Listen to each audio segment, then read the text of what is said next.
Assalamualaikum warahmatullahi wabarakatuh. Perkenalkan, nama saya Anissa Reva Ramadhani dengan ujung NIM 111 dan nomor urut 48 dari kelas A Indralaya.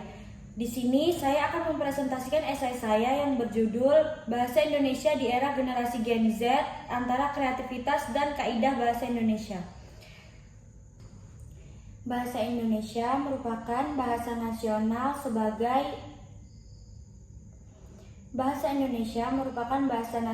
sebagai identitas bangsa. Namun beberapa terakhir ini bahasa Indonesia mengalami perubahan yang sangat signifikan, terutama di era generasi Z. Generasi Z tumbuh di era digital dan media sosial sehingga mereka mampu menciptakan bahasa yang lebih fleksibel dan dinamis. Namun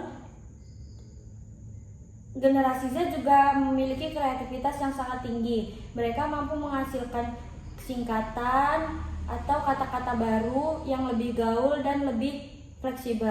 Namun oleh karena itu generasi Z juga bisa merusak bahasa yang lebih baku di bahasa Indonesia, dan mereka tidak bisa membedakan mana yang formal dan mana yang tidak formal. Oleh karena itu kita harus mampu menyeimbangkan kreativitas dan kaidah bahasa Indonesia yang kita gunakan. Karena jika kita tidak menyeimbangkan bahasa Indonesia dan kreativitas antara media sosial dan kaidahnya, kita akan kehilangan identitas bahasa itu sendiri. Maka sebagai generasi Z yang baik dan benar, kita harus tahu mana kreativitas yang bagus dan tidak, agar bahasa baku bahasa Indonesia KBBI itu tidak hilang.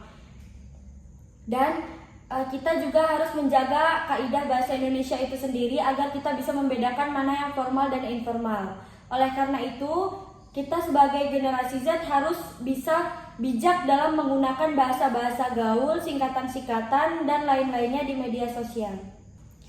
Kreativitas tersebut harus tetap dihargai, tetapi kita juga harus menjunjung tinggi kaidah bahasa Indonesia kita, yaitu KBBI atau bahasa formal yang kita gunakan untuk akademik dan yang lainnya, supaya kita tidak salah dalam menggunakan bahasa formal untuk akademik.